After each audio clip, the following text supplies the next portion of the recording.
طور پہ برآمدات اور درآمدات کو روکنا ہے اور لوگوں کو آگاہی پیدا کرنی ہے۔ ان تمام باروں میں فیسیلیٹیشن سینٹر بنانا شامل ہے تاکہ امن کی صورتحال کو برقرار رکھا جا سکے۔ ہمارا پہلا سیمینار 21 سپٹمبر کراچی میں، دوسرا 27 سپٹمبر کوئٹہ میں، 5 اکتوبر کو لاہور میں، 24 اکتوبر اسلام آباد میں، راولپنڈی میں اور 26 اکتوبر اسلام آباد میں ہوگا۔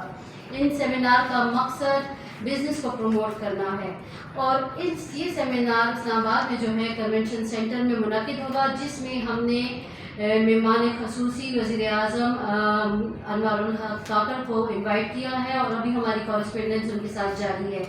اس کے علاوہ ہم جناب doctor Gohar Ejaz federal ministry commerce and industries and production کا شکریہ ادا کرتے ہیں کہ وہ بھی ہمارے ساتھ جو ہے مہمان خصوصی کے طور پہ کراچی سیمینار میں شرکت کریں گے، اور اس کے علاوہ جو ہم راولپنڈی میں GSQ میں سیمینار منعقد کریں گے وہاں بھی چیف آف آرمی اسٹاف بحیثیت مہمان خصوصی شرکت کریں گے۔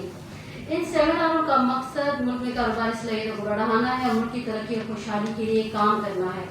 خان بابا ایک نوبل یافتہ خاندان سے تعلق رکھتے ہیں۔ ملالہ یوسفزئی کے چچا ہیں جو کہ اور حنا خان جو کہ ان کی بیٹی ہیں، وہ بھی اسی سال نوبل پرائز کے لیے منعقد کی گئی تھی۔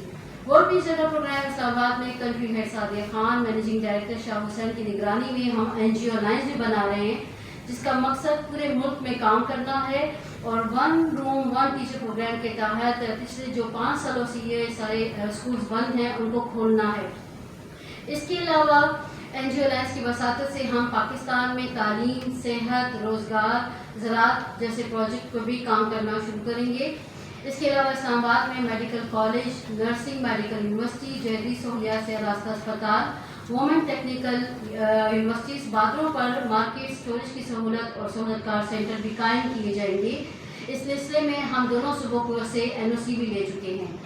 ورلڈ پیس جنرل پروگرام کے زیر اہتمام 27 اکتوبر 2022 کو ہم نے ایک سیمینار منعقد کیا تھا جس کا مقصد افغان مہاجرین کی ہیلپ کرنا تھا اور ان کی صورتحال پر غور و فکر کرنا تھا۔ یہ سیمینار بنیادی طور پر وزیر اعظم اور سیفران کی اشتراک سے منعقد کیا گیا تھا۔ ورلڈ پیس جنرل پروگرام نے اقتدار اعلیٰ سے امید ظاہر کی تھی کہ وہ ان لاچار مہاجرین کے لیے روشن مستقبل کے لائحہ کو قائم کریں گے، اور اب بھی ہمیں امید ہے کہ نگران وزیر اعظم ان کو بنیادی سہولیات دیں، جن میں اشیاء خوردونوش، خیر کھانے کی اشیاء شامل ہیں۔ اس کے علاوہ ان کے بیمار بچوں کے لیے میڈیکل کی سہولتیں فراہم کی جائیں اور ان کی رجسٹریشن کروائی جائے۔ KBWT کا سیلاب متاثرین اور نئی عوامی کے لیے مختلف ممالک میں خارجیوں کے ساتھ ملاقاتیں اور 4 ممالک کے ساتھ معاہدے ہو چکے ہیں، اور بہت جلد ہم ڈپلومیٹک انکلیو میں سہولت کار سینٹر بھی قائم کریں گے۔